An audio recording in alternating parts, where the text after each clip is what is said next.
भगवान विष्णु जी ने नारद जी को शिव भक्ति का मार्गदर्शन किया है और जीवन में किसी को भगवान महादेव की भक्ति की ओर प्रेरित करना ये सबसे बड़ा पुण्य है। कि संसार में बहुत सारे मनुष्य इधर उधर यहाँ वहाँ बहुत सारे स्थानों पर भटक रहे हैं, उनको शिव तक पहुंचाना ये सबसे बड़ा पुण्य है। महर्षि भगवान वेद व्यास जी ने शिव महापुराण अंतर्गत कहा, कलयुग में बहुत सारे मनुष्य कलयुगी देवताओं को समर्पित हो जाएंगे। कलयुग में बहुत सारे ऐसे देवता जो कलयुग में प्रकट हो जाएंगे। उनका विस्तार में नहीं करना चाहता, लेकिन इस वर्तमान में हम देख रहे हैं जिन देवी देवताओं को कहीं शास्त्रों में उल्लेख नहीं है, कहीं पुराणों में उल्लेख नहीं है, ऐसी देवी देवताओं के पीछे वो भाग रहे हैं। आज का मनुष्य भ्रमित है, एक कलयुग का प्रभाव है। अपना मूल को छोड़कर भगवान शिव जी को छोड़कर अन्य स्थान पर वो भटक रहे हैं। ऐसे बहुत सारे मनुष्य हैं, उनको भगवान महादेव की ओर ले जाना ये सबसे बड़ा पुण्य है। भगवान श्री हरि भगवान विष्णु जी नारद जी को कहते हैं, नारद ताप संताप और उद्वेग में से मुक्त होने के लिए हे नारद जी आप पंचाक्षर मंत्र ओम नमः शिवाय मंत्र का जाप कर। सर्व श्रुति श्रुतम मंत्र जपक्षरक्षरम नमः शिवाय के साथ प्रणव को जोड़कर आप उस मंत्र का जाप करें और बाल में भस्म का त्रिपुंड करें और आदर और भक्ति के साथ नारद जी आप रुद्राक्ष को धारण करें। भगवान विष्णु जी ने नारद जी को 3 बात बताई हैं और एक श्लोक में और भी 3 बात कही है। ये सभी श्लोक भगवान विष्णु के मुख में से प्रकट हुए हैं। ये भगवान श्री हरि विष्णु जी का प्रसाद है। कथा श्लोकात्मक होनी चाहिए। जो कुछ आपके समक्ष हम कह रहे हैं उनका कोई आधार नहीं होना चाहिए। भगवान श्री हरि भगवान विष्णु जी ने नारद जी को एक श्लोक में 3 बात बता दी। ध्यान से सुने, आदर के साथ श्रवण करें और गहरी भक्ति के साथ भगवान महादेव की जैसे हम पूजा कर रहे हैं वैसे भगवान महादेव की कथा श्रवण करने का प्रयास करें। और एक एक श्लोक महादेव की पूजा है, एक एक श्लोक शंकर भगवान की वंदना है। इसलिए आदर और भक्ति के साथ और गंभीरता के साथ श्रवण करने का प्रयास करें। शृणु शैवीं कथा नित्यम्। भगवान विष्णु जी ने नारद जी को कहा कि नारद जी आप नित्य भगवान महादेव की कथा का श्रवण करिए। भगवान महादेव की कथा सुनने से जो फल मिलता है, फलम वक्तुं न शक्नोमि। भगवान महर्षि वेद व्यास जी ने कहा कि जो भगवान महादेव की कथा सुनने से फल मिलता है, इस फल का वर्णन मैं स्वयं नहीं कर सकता, उसका वक्तव्य मैं नहीं दे सकता, उसके पर मैं वर्णन नहीं कर सकता। और कथा श्रवण करने से फल मिले न मिले उसके बारे में कभी सोचना नहीं चाहिए। कथा श्रवण करके कोई फल मिले न मिले, लेकिन मैं हृदय से कहता हूँ कथा श्रवण करने से फल मिले न मिले मुझे पता नहीं, लेकिन कथा श्रवण करने वाले का जीवन कभी निष्फल नहीं होता, ये मैं कह सकता हूँ। ये हमारा अनुभव है, हमारा स्वयं का अनुभव है। क्योंकि हमारी पूजा अर्चना में फल श्रुति दिखा, ये करो तो ये मिलेगा, ये करो तो ये मिलेगा, वो तो लालची भक्ति कहलाती है। वो भक्त कोई श्रेष्ठ उपासक नहीं है। श्रेष्ठ उपासक वो है बिन शर्ती शरणागति भगवान की स्वीकार। कोई भी स्थिति में हम प्रसन्न रहने का प्रयास करें, कोई भी स्थिति में भगवान आपका हम भजन करें, उनको श्रेष्ठ भगवान का भक्त कहा है। इसलिए हम सब लालची भक्ति करना नहीं चाहते। एक ही लालच जीवन में होनी चाहिए, श्रवण प्रीति ही लालसा। भगवान की कथा श्रवण करने के हमेरे में लालच होनी चाहिए। भगवान श्री हरि भगवान विष्णु जी ने कहा, नारद जी आप भगवान महादेव की कथा का श्रवण करें और रोज श्रवण करें। सुनो शिव कथाम नित्यम, रोज सुनना चाहिए। कथा 9 दिन श्रवण करिए और बात पूर्ण होगी नहीं, रोज थोड़ा थोड़ा सत्संग करते रहो। सत्संग हमारे जीवन का अमृत है। जिनके जीवन में सत्संग नहीं वो जीवन ही जीवन नहीं। पहले तो सत्संग बहुत दुर्लभ था, अब सत्संग दुर्लभ नहीं है, अब तो बहुत सुलभ हो गया, बहुत सरल हो गया। आपके मोबाइल खोलो, इनमें जिन वक्ता को श्रवण करना चाहते बहुत सारे वक्ता हैं, निरंतर बोल रहे हैं। टेलीविजन शुरू करो, आध्यात्मिक धार्मिक चैनल शुरू करो, कोई भी वक्ता आपके सामने वक्तव्य दे रहा है। एक युग था बहुत दुर्लभ था, तुलसी दुर्लभ हो, संत समागम हरि कथा, कोई संतों का संग, साधुओं का संग और हरि का था। एक दिन ऐसा था कि सब कुछ दुर्लभ था, लेकिन आज दुर्लभ नहीं है। ये बात ये भी समझ लेनी चाहिए, साधु किसको कहते हैं? कथा एक बहुत बड़ी यात्रा है, और ये यात्रा जीवन को मंगलमय करने की यात्रा है। सालों से कथा निरंतर हो रही है, और दुनिया हमारे पर दोष लगाते हैं, इतनी बड़ी बड़ी कथा करते हैं, समाज में कोई सुधार नहीं हो रहा है। और पहले दिन मैंने कहा था, कथा समाज को सुधारने का साधन नहीं है, कथा भक्तों की साधना है, कथा एक उपासना है। इसलिए शिव महापुराण ग्रंथ के प्रारंभ में कहा, सज्जने क्रियते कथम, ऐसा नहीं कहा दुर्जने क्रियते कथम। दुर्जन लोगों को अपने जीवन में क्या करना चाहिए, ऐसा शिव महापुराण ग्रंथ में नहीं कहा। कथा दुर्जनों के लिए नहीं है, कथा सज्जनों के लिए है, कथा पुण्यवान लोगों के लिए, कथा भाग्यवान लोगों के लिए, कथा ये पापी लोगों के लिए, और कथा दुर्जनों के लिए नहीं है। कथा समाज को सुधारने का साधन नहीं है, कथा भक्तों की साधना है। परमात्मा के प्रति प्रेम व्यक्त करने का एक सबसे बड़ा यज्ञ, सबसे बड़े अभियान ये भगवान की कथा है। इसलिए कथा श्रवण करने के बाद उसका चिंतन करें, उसका मनन करें। भगवान विष्णु ने पहली बात कही, शुणु कथा शिवम, नित्य कथा का श्रवण करें, वद शिवम कथा, उसका चिंतन करें। और तीसरी बात, पूज्य स्वातीय शिव भक्तान पुनः पुनः, शिव भक्तान पुनः पुनः। जितने महादेव के भक्त हैं उनके संग में रहो, और महादेव के भक्तों के संग में रहकर महादेव के भक्तों की सेवा करो। यहां विष्णु भगवान ने नारद जी को महादेव की सेवा करने के लिए नहीं कहा, भगवान विष्णु जी ने नारद जी को शिव भक्तों की सेवा के लिए कहा। और स्वयं महादेव ने भी कहा है, मेरे भक्त का कोई आदर करते हैं ना, वही मेरा आदर है। मेरे भक्त को कोई प्रसन्न करता है ना, उनमें मेरी प्रसन्नता है। मेरे भक्तों में मैं निरंतर निवास करता हूं, ऐसा स्वयं भगवान शंकर जी ने भी शिव महापुराण ग्रंथ में कहा है। इसलिए भगवान विष्णु जी ने कहा, नारद महादेव के भक्तों के संग में रहो, शिव भक्तों के संग में रहो। शिव भक्त कौन? जिन्होंने भाल में भस्म त्रिपुंड किया वो महादेव का भक्त है, जिन्होंने बहुत सारे रुद्राक्ष की माला पहन ली वो भगवान महादेव का भक्त है। वो तो प्रवेश द्वार, वो तो यूनिफॉर्म, ये तो पहचान है। हम शिव भक्त किसको कहते हैं? जल का लोटा लेकर शिवालय जाकर भगवान महादेव को जलाभिषेक कर रहा वो शिव भक्त है। बहुत सारे वृक्षों को दुख देखकर बिल्व पत्र तोड़ रहा है, बहुत सारे पुष्प को, पौधों को फूल तोड़ रहा है, पुष्प तोड़ रहा है, और बहुत सारे पुष्प लेकर शिव जी की पूजा कर रहा है, वो शिव भक्त है। शिव भक्त का लक्षण क्या है? त्रिपुंड तो एक पहचान है, रुद्राक्ष तो पहचान है, जल चढ़ाना, पुष्प चढ़ाना वो तो विधि है, वो तो कर्म है और क्रियाकांड है, हमारा कर्म है। भगवान के प्रति हम भाव प्रकट करने की एक परंपरा है। शिव भक्त उनको कहा जाता है जिनके हृदय में सभी के प्रति सुख और कल्याण का भाव, उनको शिव भक्त कहा जाता है। ये महादेव के भक्तों की व्याख्या है शिव महापुराण ग्रंथ में। ऐसा नहीं समझ लेना कि भस्म का त्रिपुंड कर लिया, रुद्राक्ष की माला पहन ली और शिवालय रोज जा रहा है, जलाभिषेक कर रहा है, पत्र चढ़ा रहे, पुष्प चढ़ा रहे, चंदन चढ़ा रहे, घंटों तक शिवालय में बैठा रहता है, वो तो क्रिया है। भगवान के प्रति प्रेम प्रकट करने की हमारी एक परंपरा, हमारी एक मानसिकता, उनको श्रेष्ठ शिव भक्त नहीं कहा जाता, वो तो क्रिया है।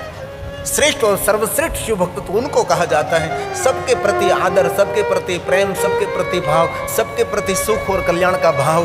उनको पूर्ण शिव भक्त नहीं कहा जाता। पूर्ण शिव भक्त तो उनको कहा जाता है जिनके साथ शत्रुता है उनके प्रति भी कल्याण का भाव, उनको शिव भक्त कहा जाता है। ये महादेव के भक्तों की व्याख्या है, हैं? हम लोग तो ऐसा समझ लेते बस वो शिव वाले रोज जा रहा है, लेकिन नहीं करने जैसा काम भी कर रहा है। पहले तो अपने जीवन को थोड़ा सा बदले, कभी कल्याण नहीं होगा। ये महादेव ने सब कुछ कहा, शिव महापड़ ग्रंथ में सब कुछ श्लोकात्मक है। भगवान विष्णु जी ने कहा, नारद जी महादेव के भक्त को संग में रहो और महादेव की कथा श्रवण करके कथा का मनन करो। और शिव महापड़ अंतर्गत भगवान ने कहा है, भगवान को और भगवान तक पहुंचने के लिए 9 मार्ग दिखाए हैं, जिनको नवधा भक्ति कहते हैं। शिव महापड़ ग्रंथ में उसका बहुत विस्तृत वर्णन है, लेकिन ये नवधा भक्ति में 3 भक्ति जो प्रधान है, ये 9 मार्ग पर हम नहीं चल सकेंगे, इसलिए भगवान विष्णु जी ने कहा कि 3 मार्ग पर चलिए। इनमें पहला मार्ग है भगवान तक पहुंचने के लिए, जीवन को श्रेष्ठ बनाने के लिए, हमारा प्रेम परमात्मा शिव जी के चरणों में समर्पित करने के लिए पहला मार्ग है श्रोत्रेण श्रवणं तस्य। भगवान ने कर्ण दिए तो कथा का श्रवण करते रहो। कथा सुनना कोई छोटी बात नहीं है। कृतार्थम कृतार्थम पुनः पुनः, भगवान की कथा श्रवण कर रहे कोई छोटी बात नहीं, नानी बात नहीं है, वो बहुत जीवन की सबसे बड़ी उपलब्धि है। और मैं आप सबका बहुत हृदय से धन्यवाद करता हूँ। इतनी गर्मी इतना ताप होते हुए भी आप समय पर कथा में पधार जाते हैं, इसलिए आप सबका तो बहुत हृदय धन्यवाद। आप सभी के माता पिता को मैं गिरी बापू हृदय से प्रणाम करता हूँ, क्योंकि आपके माता पिता ने कहीं न कहीं कोई संस्कार दिया है, कहीं न कहीं कहा है कि बेटा कथा श्रवण करनी चाहिए, बेटा कथा सुननी चाहिए। जितना समय मिले इतने समय भगवान की कथा श्रवण करो। एक घड़ी आधी में पुनियाद, तुलसी संगत साधु के कटे कोटि अपराध। कथा श्रवण करो बेटा, ये आपके माता पिता के संस्कार है, आपके पूर्वजों का संस्कार है। ये संस्कार आज फलित हो रहा है।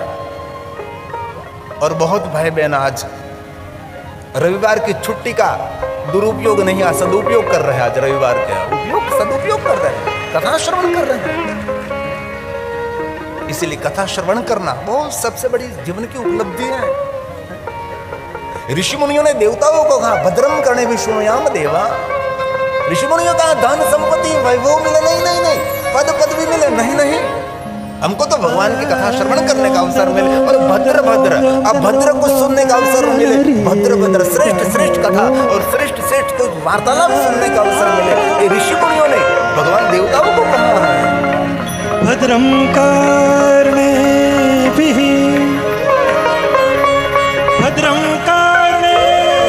शृणुयाम देवा।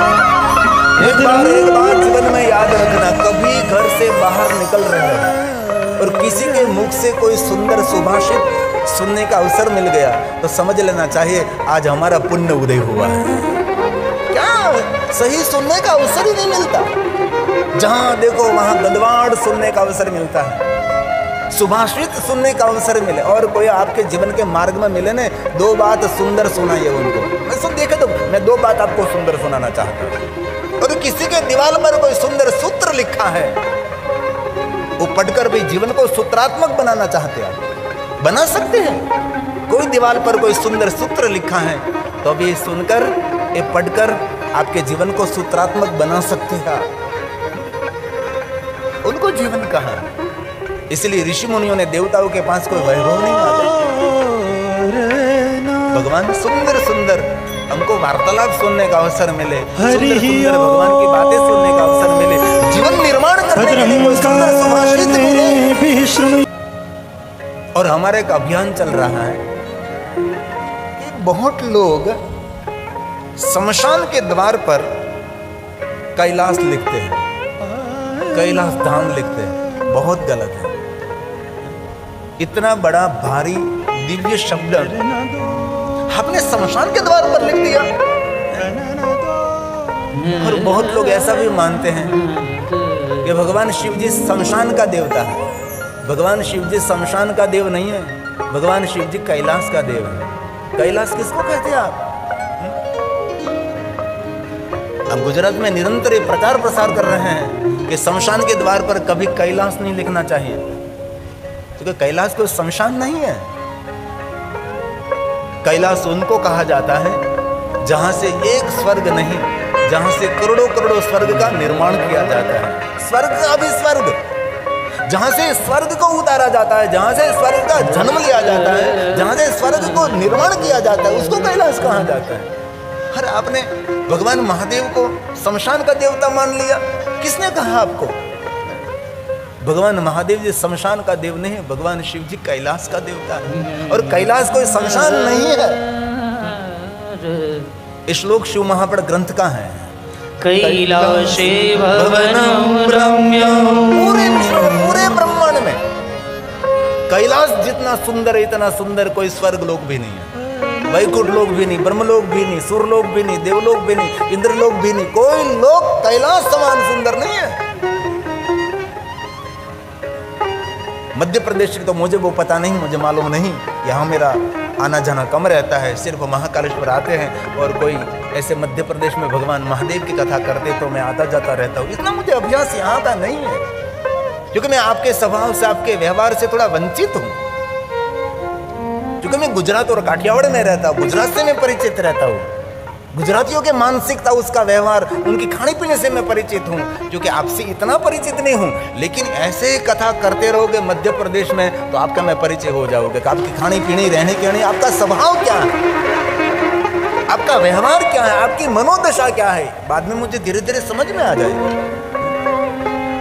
और धीरे धीरे मध्य प्रदेश की ओर में आ रहा हूँ, और गौरव करता हूँ कि मैंने बहुत पहले सेंगवा में मध्य प्रदेश में कथा की, और हमारे जजमान श्री आज रघुवंशी परिवार उपस्थित हैं, इसलिए बहुत दिल से मैं कहना चाहता हूँ, कहीं भी शमशान पर कैलाश शब्द नहीं लिखना चाहिए, बहुत गलत है। अब कैलाश शब्द शमशान पर लिखना शुरू कर दोगे तो कोई अपने घर पर कैलाश नहीं लिखेंगे, जो कि शमशान पर लिखा है। कोई कैलाश अपना नाम नहीं रखेंगे। हमारे समाज में कैलाशगिरी, कैलाश भारती, कैलाशपुरी ऐसा नाम रहता है, और बहनों का भी नाम रहता है कैलाश बहन, तो ये नाम का लोप हो जाएगा। इसलिए आपको कैलाश शब्द शमशान पर नहीं लिखना है। इस शिव महापुराण ग्रंथ में कैलाश का वर्णन है। कैलाशे भवनं रम्यं पंचवक्त्र चकार ब्रह्मांडस्य तथा नाशे। पूरे ब्रह्मांड का नाश हो सकता है, परंतु कैलाश अविनाशी है। तस्य नाशोस्ति वै नहीं, तस्य नाशोस्ति वै नहीं। पूरे ब्रह्मांड का नाश हो सकता है, लेकिन कैलाश का कभी नाश नहीं हो सकता। परम रम्य गिरिवर कैलाशो, जहाँ शिव और पार्वती निवास करते, ये तुलसी ने गाया है।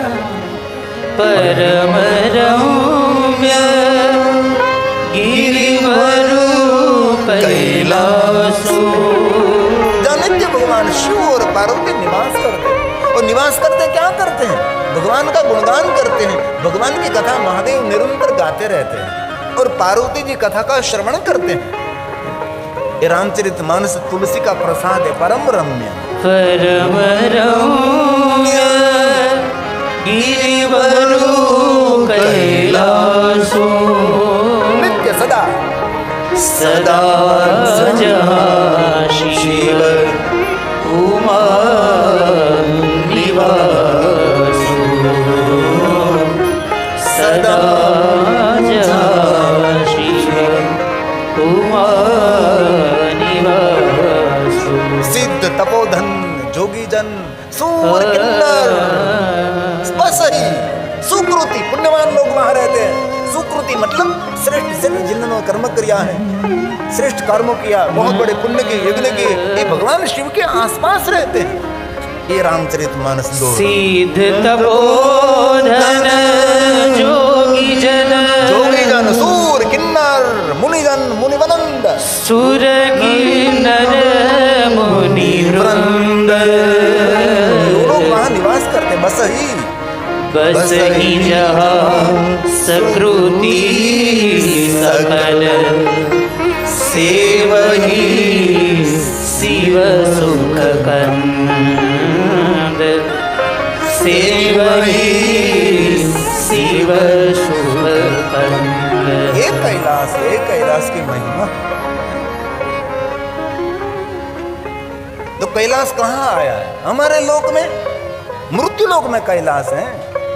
इसलिए हम सब भगवान महादेव के लोक में रहते हैं। इसलिए जो इस लोक में रहकर भगवान महादेव का भजन नहीं करता, वो प्रकृति का ऋणी रहता है।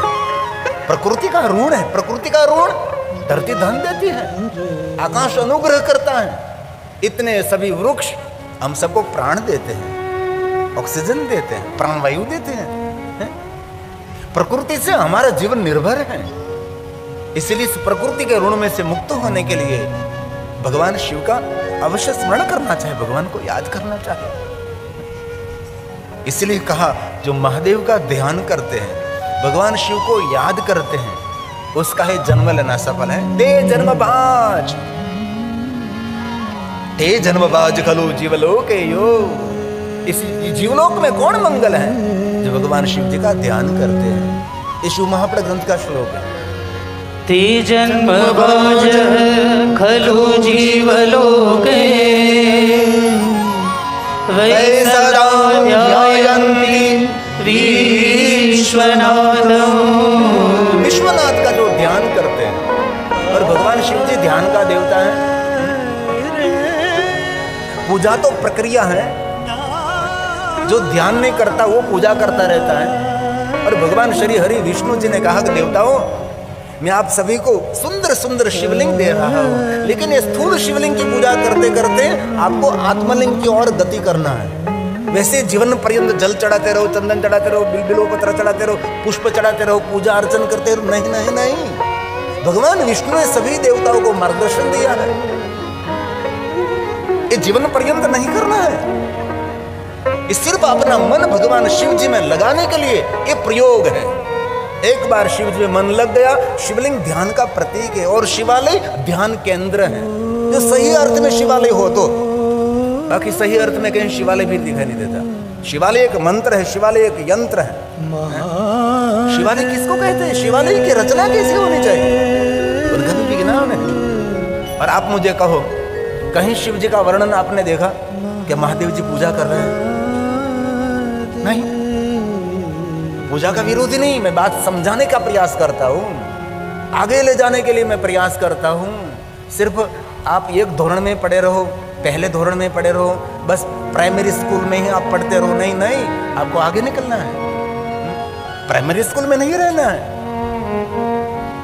कहीं आपने देखा भगवान शिव जी यज्ञ कर रहे हैं? यज्ञों की श्रेष्ठता है, ऋषि मुनियों की परंपरा है, यज्ञ करना ही चाहिए। यज्ञों के बिना हमारा जीवन कभी संभव नहीं है। लेकिन भगवान शिव जी की परंपरा देखें तो भगवान शिव जी की परंपरा ध्यान परंपरा। जहां देखो वहां भगवान शिव जी ध्यानस्थ है। ध्यानित्यम महेशम ध्याये नित्यं महेशं ध्याये। ये महादेव के लिए गाया गया, महादेव के लिए कहा गया।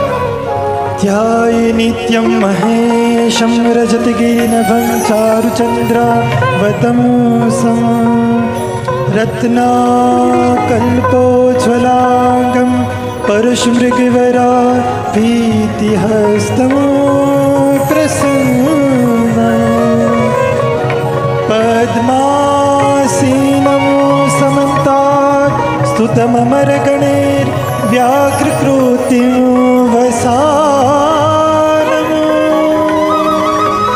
विश्वाद्यं विश्ववन्द्यं निखिलभयहरं पञ्चवक्त्रं त्रिनेत्रं विश्वाद्यं विश्ववन्द्यं निखिलभयहरं पञ्चवक्त्रं त्रिनेत्रं। भगवान महादेव का रूप, भगवान शिव जी का स्वरूप, भगवान शिव जी ध्यान के देवता है। और मैं सच कहता हूं, कभी शिवालय जाकर आप जल न चढ़ा सको, बिल्वपत्र न चढ़ा सको, पुष्प न चढ़ा सको, चंदन न चढ़ा सको, शिवालय जाकर मौन होकर बैठना वो सबसे बड़ी शिव जी की पूजा है। उससे बड़ी कोई पूजा नहीं हो सकती।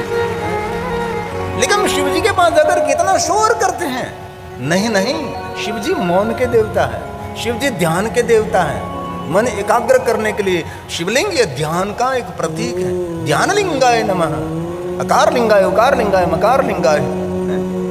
शिवालय ध्यान के अंदर है। वहां जाने से मौन होकर बैठना वही शिव जी का श्रेष्ठ पूजन है। कभी तो समझे हम कुछ।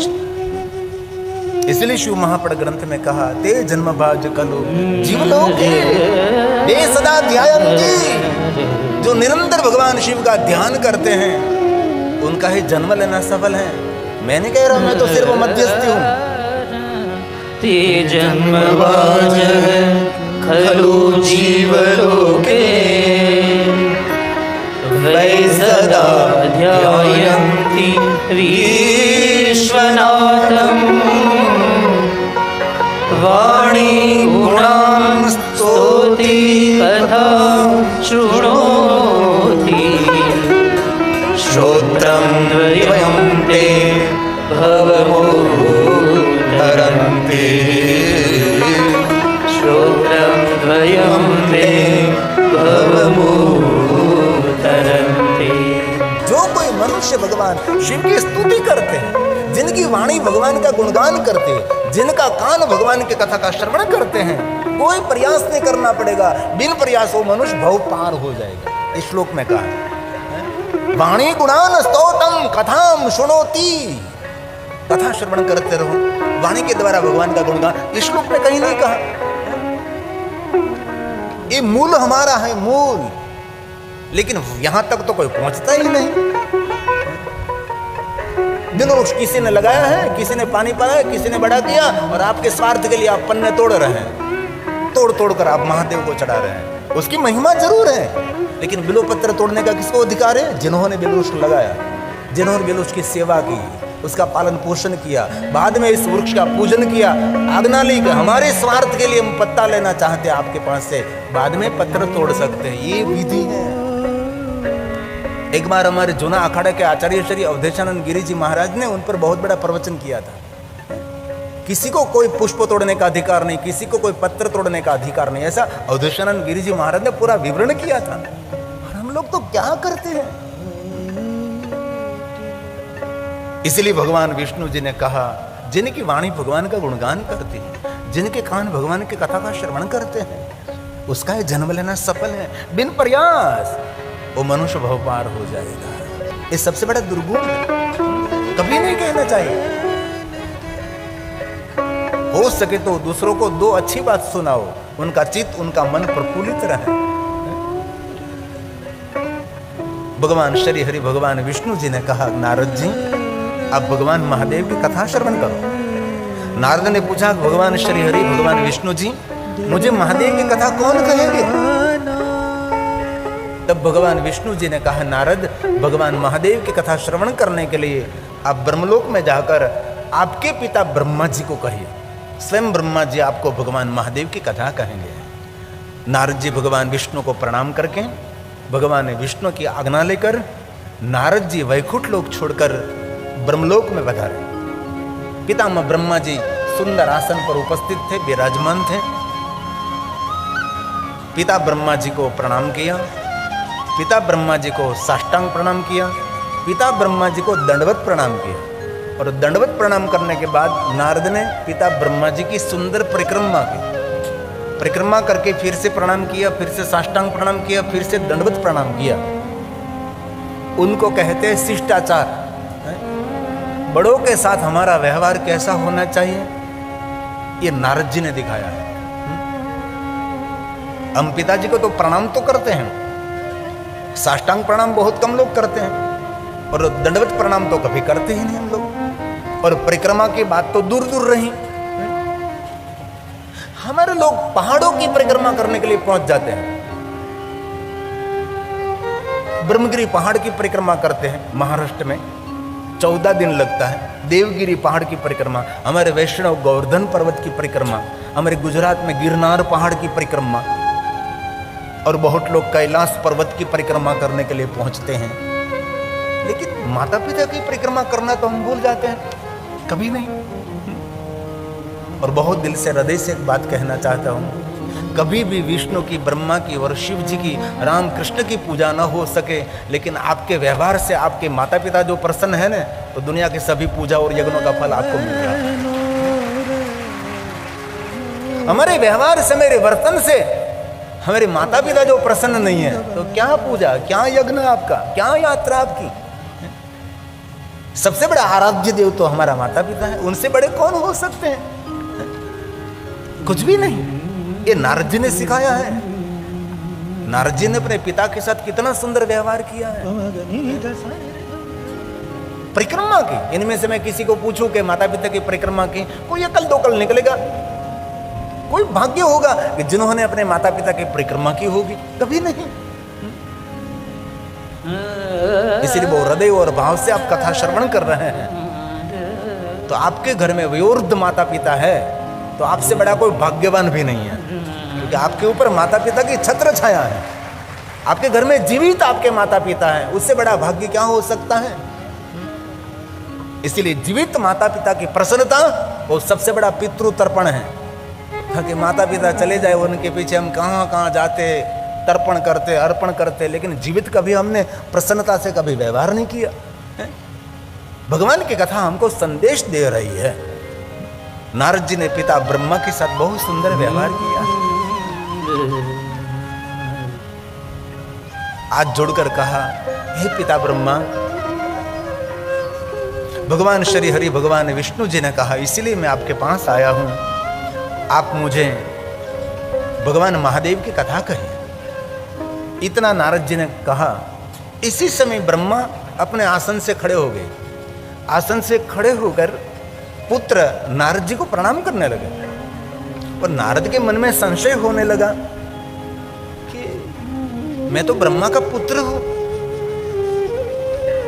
ब्रह्मपुत्र विनीतात्मा नारदो मुनि सतमा, मुझे क्यों प्रणाम कर रहे हैं?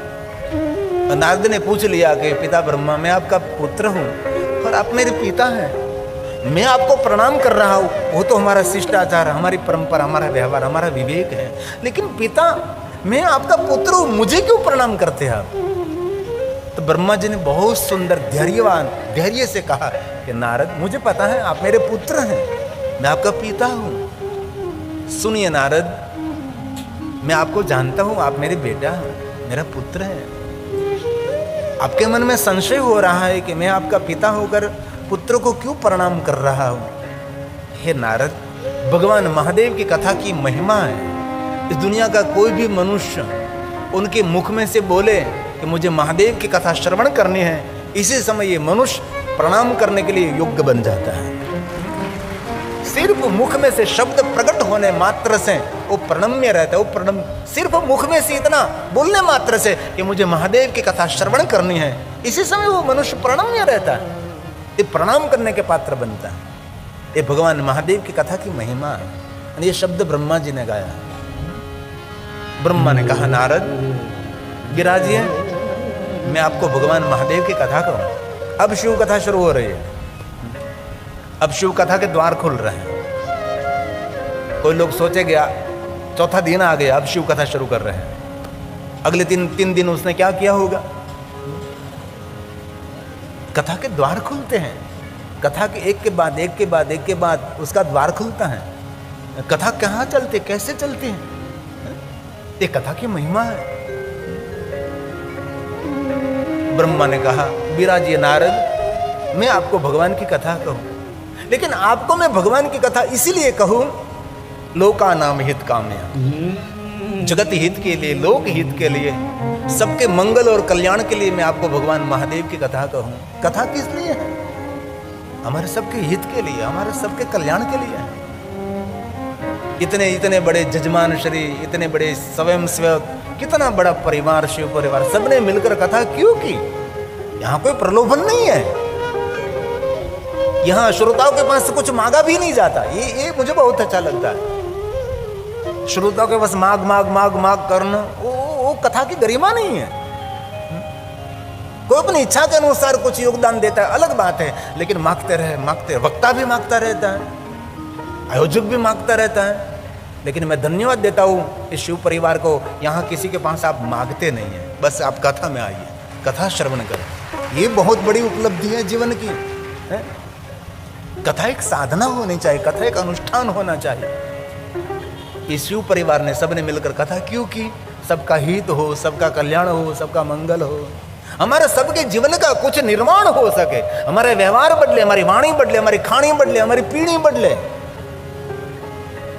आज खानी पीढ़ी हमारी डिस्टर्ब हो गई। शर्म आनी चाहिए, शर्म। छोटे छोटे शहरों में मल्टीप्लेक्स हॉस्पिटल खुल रही है, 3 दुकान 4 दुकान छोड़कर मेडिकल बन रहा है। हमारे को शर्म आनी चाहिए। हमारी प्रजा का नष्ट हो रहा है सभी। कहां से रोग? हमारे गुजरात के मुख्यमंत्री साहब ने मुझे कान में कहा था कि सबको कहिए ऑर्गेनिक खेती करें, लेकिन कौन करता है? कोई नहीं। कितना ही कहो, कितना ही प्रेरित करो, आजकल प्रजा नष्ट हो रही है।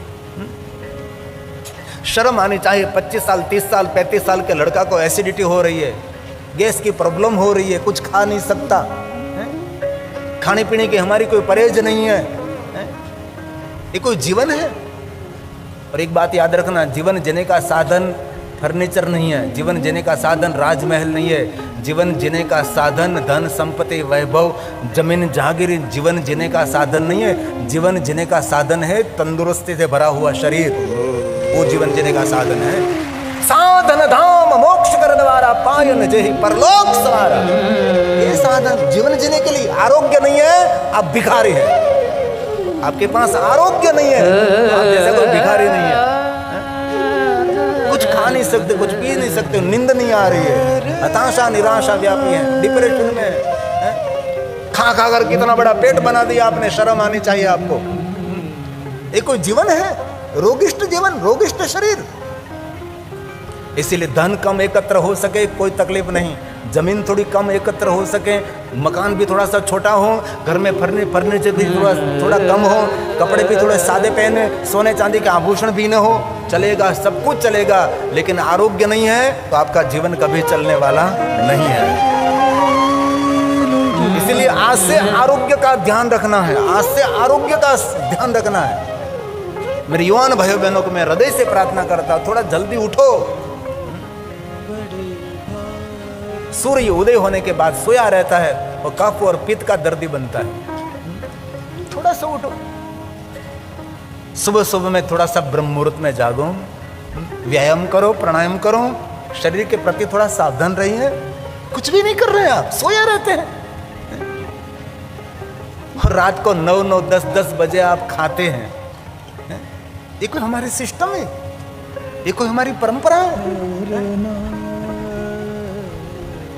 हम सुबह में जल्दी उठकर हम छत पर घूमते हैं तो हम देखते हैं सारी दुनिया सोई रहती है, सब को सोए रहते हैं। और एक बात कहूं, आरोग्य के लिए सबसे बड़ी कोई औषधि है ना, तो सुबह का सूर्य प्रकाश है और ब्रह्म मुहूर्त की वायु भरी हुई हवा, प्राण भरी हुई हवा, ये सबसे बड़ी औषधि है। मेडिकल में टैबलेट आपकी औषधि नहीं है, डॉक्टर का इंजेक्शन आपकी औषधि नहीं है। आपकी औषधि है सुबह सुबह शुद्ध चोखी हवा और सूर्य प्रकाश। हमारे गायत्री परिवार में गुरुदेव राम शर्मा आचार्य जी ने सूर्य प्रकाश के लिए एक पूरी बुक लिखी है, और मैं गौरव से कहता हूँ गायत्री परिवार में राम शर्मा आचार्य गुरुदेव ने जितना लिखा है ना, इतना वर्तमान युग में किसी ने नहीं लिखा, इतना गुरुदेव ने लिखा है। जीवन पर्यंत उसके हाथ में पेन और कागज रहे, लिखते रहे लिखते रहे लिखते, एक विषय नहीं छोड़ा इस महापुरुष ने, गायत्री परिवार ने एक एक विषय को पकड़ा है हम लोगों ने, गुरुदेव ने। सूर्य पर तो पूरा पूरा प्रकाश क्या है कि सूर्य प्रकाश से कितने कितने लाभार्थ होते हैं, कितना आरोग्य मिलता है। सभी रोगों की दवा सूर्य का प्रकाश है। और हमारा देश कितना भाग्यवान है कि हमारा सबको सुबह में सूर्य का प्रकाश मिलता है। बहुत सारे देश में सूर्य दिखाई नहीं देता, और सूर्य निकलता है ना तो एक दूसरे मिलते हैं। वाह, क्या क्या क्या सुंदर दिवस है आज। इसलिए बहुत हृदय से कहता हूं, आरोग्य के प्रति सावधान रहो। किस ऋतु में क्या खाना चाहिए, एक बात कहूं, आपके परिवार पर जैसे कोई सदगुरु हैं, वैसे आपके परिवारों पर एक आयुर्वेदिक डॉक्टर भी चाहिए। आपका परिवार का एक डॉक्टर जी है। पहले राजा को तंदुरुस्त रखने के लिए राजवैद्य थे, उसको मार्गदर्शन करते थे राजा। अब ऋतु बदल गई है, ये नहीं खाना आपको, अब ऋतु बदल रही है, ये आपको खाना है, ये मार्गदर्शन करते थे। लेकिन हमारा तो कोई मार्गदर्शन नहीं, बस टैबलेट में सीरियल देखते रहो और टैबलेट खाते रहो, बस वही काम है। टैबलेट कहते हैं ना, छोटा सा तो बड़ा फोन जैसा आता है, और देखते रहो, टैबलेट खाते रहो। इसलिए जीवन जीने का कोई साधन है तो जमीन जागीर, माल मिलकर, राजमहल, स्वर्ण के आभूषण और सुंदर कपड़े, ये जीवन जीने का साधन नहीं। जीवन जीने का कोई साधन है तो साधन दाम मोक्ष कर द्वारा, साधन दाम मोक्ष कर द्वारा, पाइन जी परलोक सवारा, पाइन जी परलोक सवारा। ब्रह्मा जी ने नारद जी को कहा, नारद मैं आपको कथा इसीलिए कहूंगा लोक हित के लिए, जगत हित के लिए। इसलिए शिव परिवार ने किसी लिए कथा आयोजन है, जगत हित के लिए। इनमें से कोई एक दो व्यक्ति भी अपने जीवन को बदलाव, परिवर्तन करें। जीवन का परिवर्तन करोगे तो नया आवर्तन होगा, तो वर्तमान मंगलमय बनेगा। कोई आवर्तन ही नहीं, परिवर्तन ही नहीं, कुछ भी नहीं। जैसे ही वैसे ही रहोगे तो कुछ भी नहीं हाथ में रहेगा। ब्रह्मा जी ने कहा, नारद इस गांव में मैंने एक बात बहुत सुंदर मैंने देखी, यहाँ भगवान महादेव की बहुत कृपा। इतने बच्चे कोई गांव में नहीं है, इतने बच्चे चारों तरफ, जहां देखो यहाँ, जहां देखो वहां। भगवान की कृपा माननी चाहिए, ये प्रभु की बहुत बड़ी कृपा है। जहां देखो वहां दौड़म दौड़ दौड़म। धन्य है इस बच्चों की माताओं को, इतना सुंदर संस्कार दिया है बच्चों को कि बेटा कथा में दौड़म दौड़ी करनी चाहिए, बेटा कथा में हड़िया पार्टी करनी चाहिए, बेटा कथा में तो बहुत शोर करना चाहिए। धन्य है इस माताओं को जिनने इसने सुंदर सुंदर बच्चे को जन्म दिया है। ये शोभा है ना आप सबकी। ये व्यंग वाणी कहते हैं, इस वाणी को कहते हैं व्यंग वाणी, व्यंग भाषा कहते हैं। मीठे शब्दों में सही बात कहना, है ना। जो कोई पहुंच गया रखे वाला, चुप कर दिया। एक बात कहो हर माता पिता के लिए, जो नीति सूत्रों में, सुभाषितों में कही गई। कोई भी माता पिता की शोभा, उसकी पहचान, उसकी जमीन जागीर नहीं है, उसका राजमहल नहीं है, उसके ब्रांडेड कपड़े नहीं है। माता पिता की शोभा सोने चांदी का आभूषण नहीं है, ये तो कभी नहीं। लेकिन माता पिता की सही पहचान है तो आपकी संस्कार संपन्न आपका बेटा और बेटी, ये आपकी शोभा है, ये आपकी पहचान है, आपकी पहचान है सभी। इसलिए बहुत सारे बच्चे को मैं देखता हूँ, वो शांति से, आदर से कथा का श्रवण करते हैं। यहाँ सामने जो बैठी छोटी सी बेटी, एकदम ध्यान से कथा श्रवण करते हैं। इतने छोटे छोटे बच्चे यहाँ बैठे हैं, एकदम शांति पूर्वक, कहीं हलनचल नहीं, मेरे सामने देखते रहते हैं, कथा श्रवण करते रहते हैं। बहुत बेटा आशीर्वाद, धन्यवाद। ऐसे बच्चे को प्रणाम करें हम।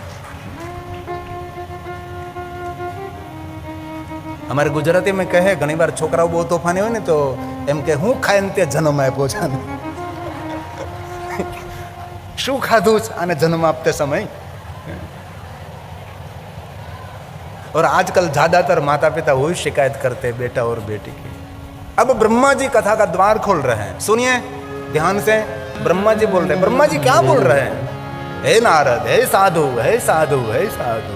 वो ब्रह्मन् साधु पुरुषोऽहम्, हे साधु, हे साधु। त्वया विबुध सतमा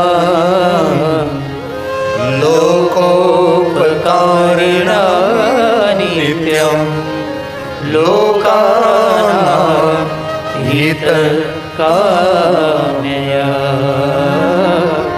लोकानां हितकाम्यया। लोक हित के लिए, जगत हित के लिए मैं आपको महादेव की कथा कहूँ। हे नारद जी, विराजिए मैं शंकर भगवान की आपको कथा कहूं। अब ब्रह्मा जी ब्रह्मलोक में महादेव की कथा का प्रारंभ कर रहे हैं। इससे पहले ब्रह्मा जी ने कहा, हे नारद, मैं महादेव का परम भक्त हूं, आपके समक्ष में महादेव की कथा कहूं इससे पहले मैं भगवान शिव जी की सुंदर स्तुति करूं। स्वयं ब्रह्मा जी ने महादेव की स्तुति का गायन किया है। बहुत लंबी स्तुति है, इस स्तुति पर 9 दिन में कथा कर सकता हूं, इतनी सुंदर स्तुति है। ब्रह्मा की दृष्टि में शिव कौन है, ब्रह्मा की दृष्टि में महादेव कितने श्रेष्ठ हैं, ये स्वयं ब्रह्मा जी ने नारद के समक्ष गाया है। हे नारद सुनिए, मैं महादेव को प्रणाम करता हूं, महादेव की स्तुति करता हूं। हरि अनंत हरि कथा अनंता, कही सुनहि बहु विधि सब संता। कोई नहीं गा सकता, ब्रह्मा ने कह दिया, मैं नहीं जानता। मेरी वाणी को पावन और पवित्र करने के लिए मैं भगवान महादेव आपकी महिमा गाने का प्रयास करता हूं। ध्यान दीजिए, अब ब्रह्मा जी स्वयं शिव कथा का प्रारंभ कर रहे हैं। हे नारद, हम दोनों शिव तत्व नामयम, भगवान शिव जी को प्रणाम करते हुए भगवान महादेव की मैं कथा का प्रारंभ करूं।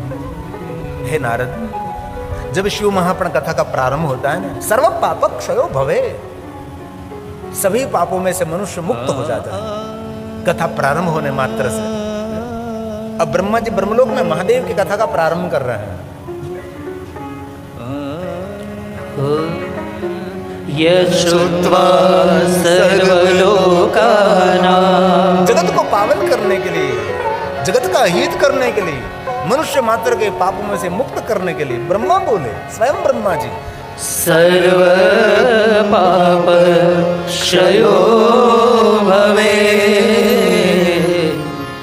तदहं ते प्रवक्ष्यामि। प्रणाम करते हैं हम। शिव तत्वं नामयम्, शिव तत्वं नामयम्। ब्रह्मा ने कहा, नारद, हम दोनों भगवान शिव को याद करके महादेव की कथा का मैं प्रारंभ करते हैं। ध्यान दीजिए, ब्रह्मा जी ने ऊंचा हाथ किया। क्यों? पुत्र नारद के समक्ष कह दिया। क्या कहा ब्रह्मा ने? ध्यान से सुनिए। ब्रह्मा बोले, हे नारद, मैं आपको भगवान महादेव की कथा तो कहूं, परंतु नारद एक बात का मैं स्वीकार करता हूं। ऊंचा हाथ करके ब्रह्मा जी बोले, शिव तत्वं मया नैव, मैं शिव तत्व को नहीं जानता। ये ब्रह्मा जी ने कहा कि मैं शिव तत्व को नहीं जानता। ब्रह्मा कोई सामान्य देवता है? ब्रह्मा कौन है? इस ब्रह्मा जी ने जगत का सर्जन किया, इस सुंदर सृष्टि की रचना की है। ये ब्रह्मा जी है, ब्रह्मा कोई सामान्य देव तो नहीं है। कोई हमारे जैसे लोग कहे तो बात अलग है, लेकिन स्वयं सृष्टि की सुंदर रचयिता ब्रह्मा जी, जिनके पास कोई आर्किटेक्ट नहीं था, कोई डिजाइनर नहीं था, कोई मार्गदर्शन करने वाला कोई नहीं था, कोई नहीं थे। स्वयं ब्रह्मा जी ने सब सुंदर सृष्टि का निर्माण किया। तो ब्रह्मा जी स्वयं कहते हैं मैं शिव तत्व को नहीं जानता। ब्रह्मा कौन है? एक श्लोक में उसका परिचय है। ब्राह्मणो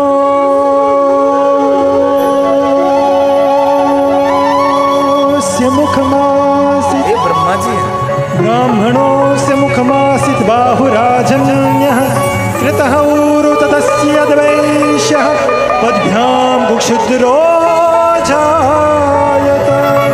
ब्राह्मणो से मुखमासित हरिः ओम्। तो ब्रह्मा जी ने कह दिया कि हे नारद, मैं शिव तत्व को नहीं जानता। क्या ब्रह्मा जी का स्वीकार है? और एक बात मैं दिल से कहना चाहता हूँ भाई बहनों सभी को, जिन बात का आपके पास कोई ज्ञान नहीं है उन पर कभी बोलना नहीं चाहिए। जो आपको कुछ पता ही नहीं उन पर क्यों आप व्यय कर रहे हैं शब्दों का? जिन विषय आपके पास है ही नहीं तो इसमें क्यों आप बोल रहे हैं? नहीं बोलना चाहिए। कई लोग ऐसे, मुझे पता है, मुझे पता है, मुझे पता है। सब कुछ सबको पता होता ही नहीं।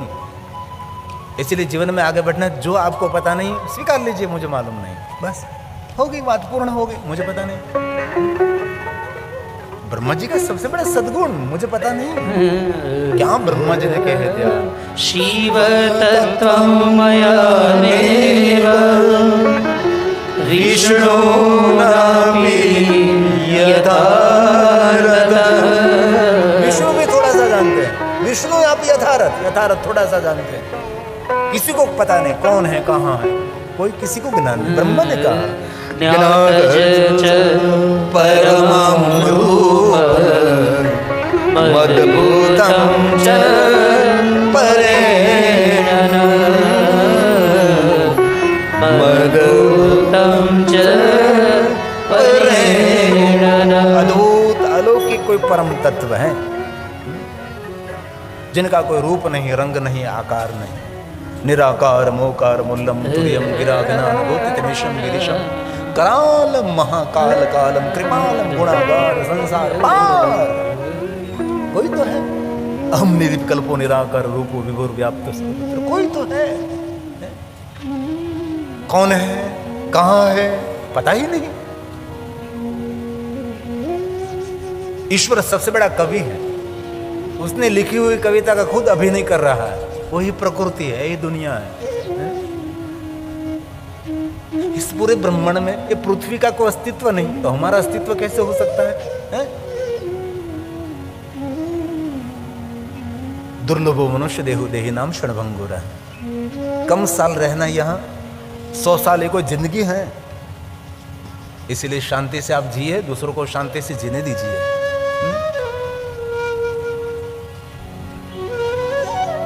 ये जीवन की वास्तविकता है। ब्रह्मा ने कह दिया नारद मुझे पता नहीं कौन है। ईश्वर के प्रति जो हमारी धारणा है सभी हमारे सबकी कल्पना है। हम सोच रहे ऐसे ईश्वर है नहीं है, पता नहीं। हम हमारे भगवान को कैसे देखते, हमारे रूप में देखते हैं। ऐसी बात है ना। हमारी दृष्टि ईश्वर के प्रति हमारे जैसे है ना। 2 हाथ वाले, 2 पैर बना, तो बहुत हमने 10 हाथ बना दिया, 5 मस्तक बना, और क्या बनाया हम लोगों ने? कुछ नहीं। ये तो हमारी धारणा है। हम ईश्वर को कैसे देखते हैं? हमारे जैसे रूप में देखते हैं।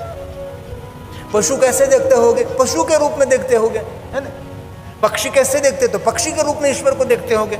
इसलिए देखो हमारे पुराणों में सभी रूपों में ईश्वर की कल्पना की गई है। पशु जैसे भगवान है, पक्षी जैसे भगवान है, सीधी बात है। जलचर में रहने वाले भगवान है, अब में उड़ने वाले भगवान है। सभी रूपों में हमने कल्पना की है, लेकिन ये वास्तविक रूप का किसी को पता नहीं। किसी को तो पता नहीं, लेकिन यहाँ शिव महापुराण में कहा, वेद में भी उसका कोई वर्णन नहीं। उनके लिए एक ही बात कही, नेति नेति, बस कौन है पता नहीं। गुप्त ज्ञान गति न पहुंचे, वाणी की क्या गुंजाइश है। नेति नेति वेद पुकार, नेति की अजब निशान है। नहीं मिलते कोई बात वेदांत में, जो समझे वही पहचाने, बात कहीं नहीं जाती। गुंगा गुड़ का स्वाद कहे क्या, समझ समझ मुस्कुराए। ईश्वर का परिचय जिनको हो गया वो मौन हो जाता है, उसको बोलने की कोई आवश्यकता नहीं है।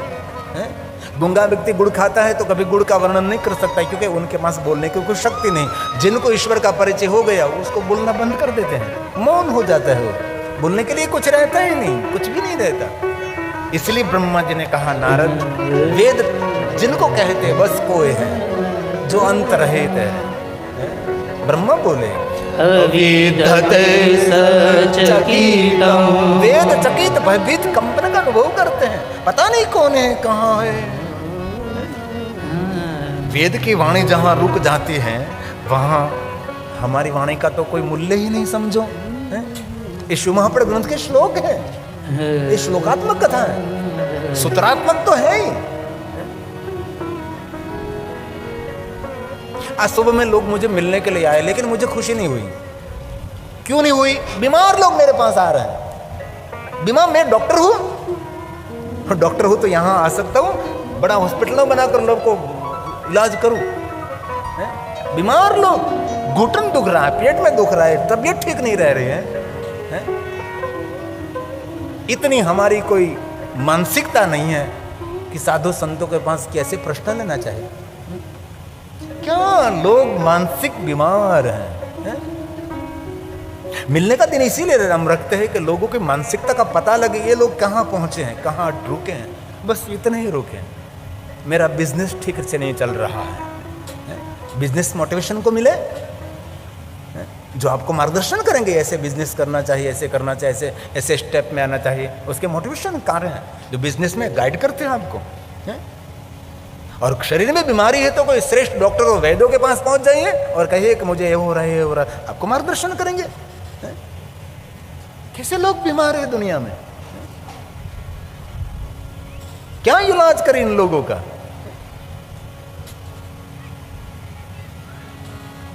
ईश्वर के प्रति प्रश्न करना वो भी मूर्खता है। ईश्वर के प्रति कोई प्रश्न करे उसका प्रत्युत्तर करना वो भी मूर्खता है। ईश्वर जानने का विषय नहीं है, ईश्वर मानने का विषय है। जिनने स्वीकार लिया उसका बेड़ा पार हो गया। ये श्रद्धा का विषय, ये विश्वास का विषय है। ईश्वर क्या, इसलिए ब्रह्मा जी ने कहा पता नहीं दुनिया का कोई स्थान ऐसा नहीं जहां शिव नहीं है। दुनिया का कोई ऐसा छोटा सा भी स्थान नहीं जहां शिव नहीं है। खंजर मार रहा वो भी वो है, खंजर खा रहा वो भी वो है, अन्न भी वो है, भोजन भी वो है, भोक्ता भी वो है। इसको तत्व समझने के लिए ऊपर उठना पड़ेगा, हम वहां नहीं पहुंच सकते। इसलिए ब्रह्मा ने कहा धत्ते चराचरम, धत्ते चराचरम विश्वरूपम। शिव के लिए कहा, कौन शिव है, कहां शिव है? ब्रह्मांड में बिठा दे पर्दा तो घट घट दर्शन पाओ, वो शिव है। हमने तो कोई दिखाई नहीं देता शिव, कोई दिखाई नहीं देता। शिव कब दिखाई देता है? ब्रह्मांड में मिटा दे पर्दा, ये पराया, ये अपना, ये बुरा, ये सही, नहीं नहीं कुछ भी नहीं, अलग खेल रचाया तूने, ये शिव है। इसलिए ब्रह्मा ने कहा धत्ते चराचरम विश्वरूपम विश्वम्भरात्मकम्। कौन शिव? शंकरस्य महेशस्य शास्त्रं सेवेति निश्चय। शास्त्र का अंतिम निर्णय, क्या निर्णय? शास्त्रं सेवेति निश्चय। ये शास्त्र का निर्णय है। इसलिए शिव को देखने के लिए दुनिया घूमने की जरूरत नहीं है, शिव को देखने के लिए हमारी दृष्टि बदलने की जरूरत है। हमारी दृष्टि बदले, हमारी विचारधारा बदले। पापण झुके तो नमन हो जाए, पापण झुके तो नमन हो जाए, मस्तक झुके तो वंदन हो जाए। हे परमात्मा ऐसी दृष्टि दे तेरी याद आवे और तेरा दर्शन हो जाए। हे परमात्मा ऐसी दृष्टि दे कि तेरी याद आवे और तेरा दर्शन हो जाए। उनको ईश्वर कहा। कहाँ है शिव? शिव को कहाँ देखेंगे आप? सिर्फ शिवालय में, सिर्फ देवालय में है? नहीं नहीं, और आगे निकलेंगे, और आगे निकलेंगे।